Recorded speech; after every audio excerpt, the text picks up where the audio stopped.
dalam dunia, bukan untuk menghakimi dunia, melainkan untuk menyelamatkannya oleh Dia, yaitu Yesus. Barang siapa percaya kepadanya, ia tidak akan dihukum. Barang siapa tidak percaya, ia telah berada di bawah hukuman. Sebab ia tidak percaya dalam nama Anak Tunggal Allah. Dan inilah hukuman itu. Firman Tuhan berkata, terang telah datang ke dalam dunia, tetapi manusia lebih menyukai kegelapan daripada terang, sebab perbuatan-perbuatan mereka jahat. Barang siapa berbuat jahat, membenci terang dan tidak datang kepada terang itu, supaya perbuatan-perbuatannya yang jahat itu tidak nampak. Tetapi barang siapa melakukan yang benar, ia datang kepada terang, supaya menjadi nyata bahwa perbuatan-perbuatannya dilakukan di dalam Allah. Katakan amin. Kita sering kali menghafal ayat ini, bahkan ada lagu. Karena begitu Allah cinta dunia, hingga diberikannya anaknya yang tunggal, supaya yang percaya tidak binasa, melainkan dapat hidup kekal. Ayat ini berkata, karena begitu besar kasih Allah akan dunia ini, sehingga diberikan anaknya yang tunggal.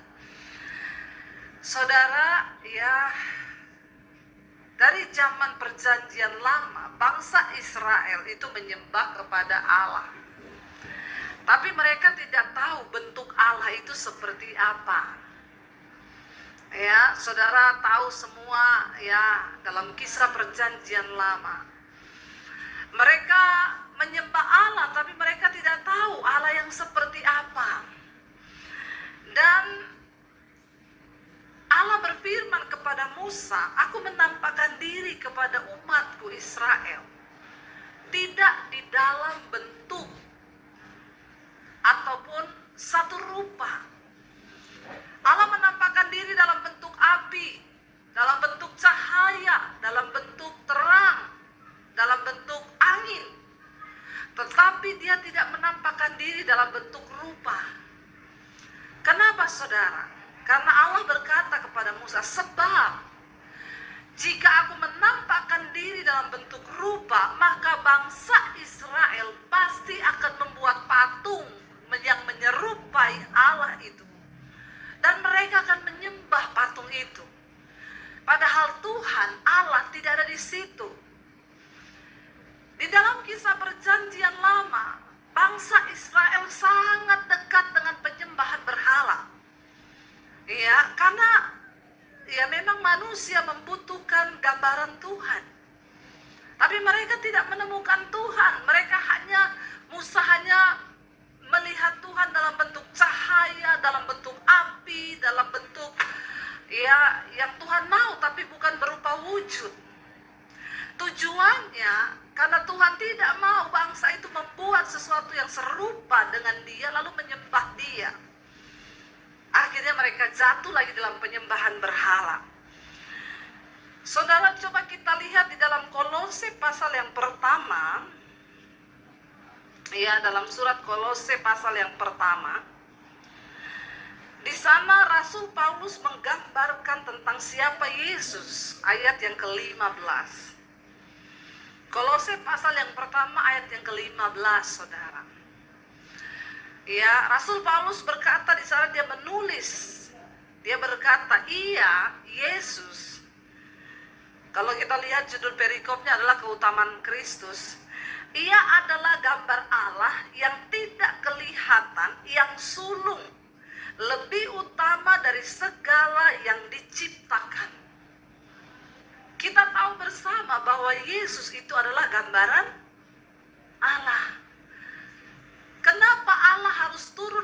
manusia sebab dia tahu bahwa manusia itu membutuhkan figur.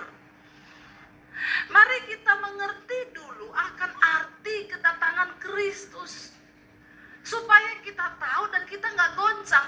Tapi banyak manusia mengartikan kegelapan itu, oh resesi ekonomi, oh keuangan yang menakutkan. Padahal kalau dari cara pandang Tuhan, apa itu kegelapan?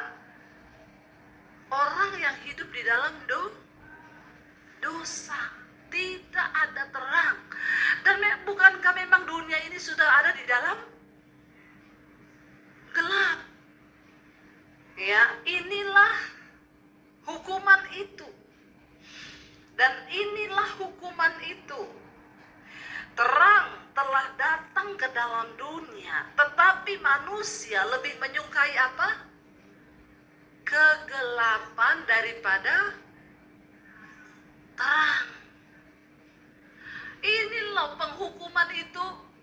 Terang telah datang ke dalam dunia. Yesus sudah datang ke dalam dunia sebagai terang.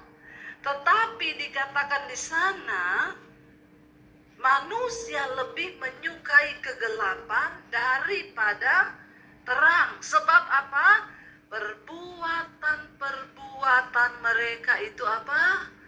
Jahat.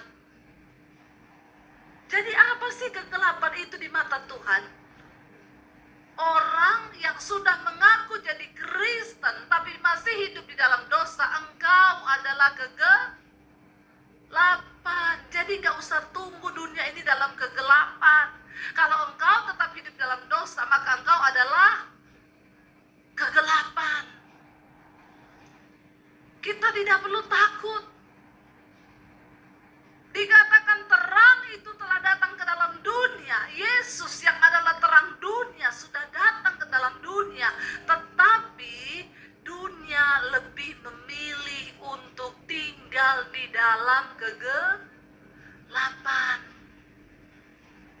Nah, hari ini mari kita introspeksi diri, saudara. Apakah kekristenan kita selama ini sudah sungguh-sungguh menjadi terang? Atau kita berkata kita Kristen, percaya Yesus, tapi ternyata kita masih suka tinggal di dalam gelap. Dan Alkitab berkata terang yang sesungguhnya itu sedang datang ke dalam dunia. Apa yang harus kita persiapkan hari ini? Saudara, inilah waktunya. Yesus berkata, engkau adalah terang dunia. Kita semua harus percaya bahwa kita akan menjadi terang-terang Kristus yang akan bercahaya untuk menerangi dunia yang gelap ini. Katakan, amin. Itu loh sebuah pengharapan. Ya, jangan kita ciut, kita takut loh, kita lupa. Saya ini baru dibukakan Tuhan, saudara. Mereka lupa, Yesus bilang, setiap mereka yang percaya kepadaku, mereka menerima terang itu, dan mereka akan menjadi sumber terang bagi kegelapan yang ada di sekeliling kita. Jangan takut. Tapi mari kita berbenah hari-hari ini. Kita yang mengaku Kristen, masih hidup dalam gelap, cepat-cepat nyalakan pelitamu. Kembali kepada gadis bijaksana dan gadis yang bodoh. Kenapa mereka akhirnya ditutup pintu? Mereka nggak bisa masuk. Karena mereka tidak mempersiapkan pelitanya tetap menyala. Apa yang kita tangkap hari ini? Persiapkan pelita saudara. Karena Tuhan akan memakai kita untuk menjadi terangnya, saudara. Ayat ini jelas berkata, inilah hukuman itu, terang telah datang ke dalam dunia, tetapi manusia lebih menyukai kegelapan daripada terang, sebab perbuatan-perbuatan mereka jahat. Sebab barang siapa berbuat jahat, membenci terang. Jangan main-main. Kita ngaku Kristen, tapi kalau engkau masih hidup dalam dosa dan terus berbuat dosa, maka engkau membenci terang itu. Kenapa dikatakan dikatakan membenci terang? Sebab dikatakan di sana, sebab perbuatan mereka jahat, sebab barang siapa berbuat jahat, membenci terang dan tidak datang kepada terang itu. Supaya apa? Karena mereka takut perbuatan-perbuatannya itu akan menjadi nampak di dalam terang. Tapi kalau mereka tetap dalam kegelapan, maka perbuatan-perbuatannya aman, tetap tersembunyi. Jangan sampai saudara, kita menjadi orang-orang yang tertinggal ketika Tuhan datang. Saya berdoa, penyaringan demi penyaringan akan terjadi. Jemaat dimurnikan, gereja dimurnikan, pendeta dimurnikan, gembala dimurnikan, penginjil dimurnikan, semua orang dimurnikan. Dan akan terus dimurnikan saudara. Cuma Pak Ferry yang tepuk tangan gede. Yang lain gak ada yang tepuk tangan. Kalau pemurnian tuh gak ada yang tepuk tangan. Coba ngomong berkat, diberkati Tuhan. Wah, tepuk.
Tangan itu, hidup saudara akan berlimpah-limpah. Tepuk tangan.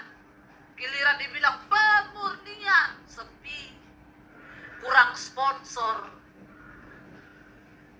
Ya, kita sudah mau mengalami pemurnian. Dan Alkitab berkata di akhir zaman memang akan datang masa yang sukar. Cara mempersiapkan kematian itu apa saudara? Buang kepahitan, buang dosa, buang kenajisan, buang percabulan. Yang homoseksual bertobat, yang lesbi bertobat, yang pahit sama anak bertobat, yang selingkuh bertobat. Jangan pahit-pahit hati. Jangan ada lagi kepahitan berkata, saya nggak bisa Bu mengampuni Bu. Terlalu sakit apa yang dia buat kepada aku Bu. Makan itu sakit. Di hidup ini Tuhan akan izinkan kita ketemu dengan orang-orang jahat yang akan menorehkan luka di hati. Tapi sembuh atau tidaknya engkau itu tergantung dirimu. Saya nggak mau sakit karena perbuatan orang. Ngapain kita rugi dengan perbuatan orang? Saudara pahit sama orang, belum tentu orang itu tahu kalau engkau pahitin.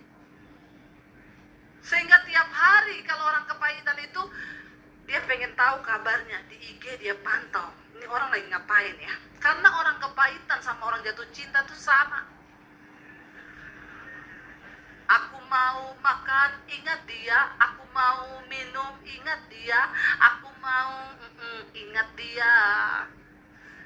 Ingat terus, tapi energinya yang beda. Orang jatuh cinta berbunga-bunga, dia ingat senang. Orang kepahitan, dia ingat luka.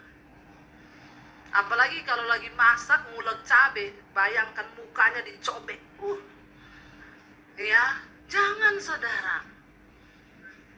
Ayo kita persiapkan diri agar kita bisa menjadi terang. Kalau hari ini engkau berkata, Tuhan, aku rindu rumah tanggaku diberkati. Tuhan, aku rindu bisnisku diberkati. Aku rindu usahaku diberkati. Saudara percayalah, Tuhan terlebih rindu untuk memberkati hidupmu. Kenapa? Karena itu sudah janjinya. Dia berjanji ketika engkau datang kepadaku. Marilah kepadaku, hai kamu yang letih, lesu, berbeban berat. Aku akan beri kepadamu kelegaan. Dan kelegaan yang dari Tuhan itu bukan kayak kelegaan yang dari dunia. Saudara ada masalah, saudara pergi ke tempat dugem, saudara goyang-goyang kepala, saudara pulang, begitu sadar makin puyeng kepalamu. Itu hanya kelegaan sesaat. Ketika engkau mengalami tekanan, engkau lari ke hal-hal yang lain. Mungkin engkau karaoke, engkau ketemu dengan teman, engkau ketawa, hahaha, engkau pulang. Itu semua nggak selesai. Tapi waktu engkau datang kepada Yesus, Dia yang berkata, datang kepadaku, hai kamu yang letih, lesu, dan berbeban berat. Aku akan beri engkau kelegaan. Amin saudara. Kita butuh kelegaan yang dari Tuhan. Hari-hari ini kita capek jalani hidup sendiri. Engkau tidak akan pernah kuat menjalani hidup ini sendiri. Engkau butuh Tuhan. Kita butuh Tuhan. Karena itu jangan pernah izinkan pahit hidup, kecewa. Saya bingung saudara, kalau ada orang-orang yang kecewa, marah itu disimpan terus. Saya pernah melayani di satu retreat. Ada seorang ibu tuh dibawa kepada saya saudara, sama panitia, Bu Debi doakan dia Bu. Saya lihat modelnya tuh saya nggak pengen doakan saudara. Dia tuh datang dengan gaya, tapi panitianya ngomong, kasihan Bu, doakan Bu. Ya udah, ayo kita berdoa. Saya tumpang tangan, begitu baru tumpang tangan dalam nama Yesus, menggelepar dia jatuh, teriak, histeris. Saya baru kali ini lihat yang begitu. Lalu 6 pendoa datang, ditengking, didoakan, makin menggelepar, makin jadi. Wah, saya lihat ini udah nggak benar. Saya bilang sama para pendoa, lepaskan, minggir, nggak usah dipegang, nggak usah ditengking, minggir. Saya dekati ibu itu, saya bisikan satu kata, langsung berhenti dia. Pendoanya datang, ibu ngomong apa sama dia? Kok dia langsung berhenti? Saya bilang, mau tahu atau mau tahu banget? Ya, mau tahu banget Bu, sakti banget Bu. Ibu cuma bisik satu kata. Saya bilang, tahu nggak saya bisikin di telinganya apa? Bu, nggak usah alay. Stop. Langsung stop dia. Nggak usah lebay. Nggak usah bikin diri. Setelah itu, loh cuma itu Bu, saya bilang sama pendoa, kamu harus bisa bedakan mana setan, mana alay. Orang kepahitan itu alay, lebay. Bahkan dia bisa bersandiwara loh dalam rumah tangga. Dia bisa pura-pura sakit. Dia bisa pura-pura mau pingsan. Tapi anaknya, keluarganya udah tahu itu. Ngomong, main sinetron. Saudara, akhirnya setelah kita makan, ibu ini duduk di samping saya. Saya tanya, Bu, ibu kenapa seperti itu? Ibu itu ada masalah apa sebenarnya? Cerita ke saya, mumpung kita ketemu. Nangis. Saya kepahitan sama suami saya, Bu. Kenapa? Dia selingkuh selama kami menikah, Bu. Ya, saya tidak pernah bahagia, Bu. Apalagi ketika saya hamil anak yang ketiga. Tidak bahagia, tapi anaknya 3. Itu orang Indonesia, saudara. Ya, tidak bahagia aja anaknya 3. Apalagi kalau bahagia ya pasti 12. Ya, saudara nggak usah lihat dia lewat. Orang Indonesia ini memang kepo. Orang lewat saja dilihat saya saja di sini. Ya ngapain saudara lihat dia, ya dia lagi ngurusi biar nih sound system bagus. Lalu saudara dia cerita, waktu saya hamil anak yang ketiga, Bu, suami saya tuh jelas-jelas ngomong ke saya, mana uang? Saya mau pergi sama perempuan, pacar saya. Saya bilang, kamu tuh nggak takut Tuhan loh. Dia bilang, oh di dunia ini nggak ada yang saya takut termasuk Tuhan. Lalu dia pergi begitu saja, Bu. Nggak berapa lama saya dapat telepon, suami saya kecelakaan. Saya datang ke lokasinya, Bu. Saya lihat ya, Bu, kepalanya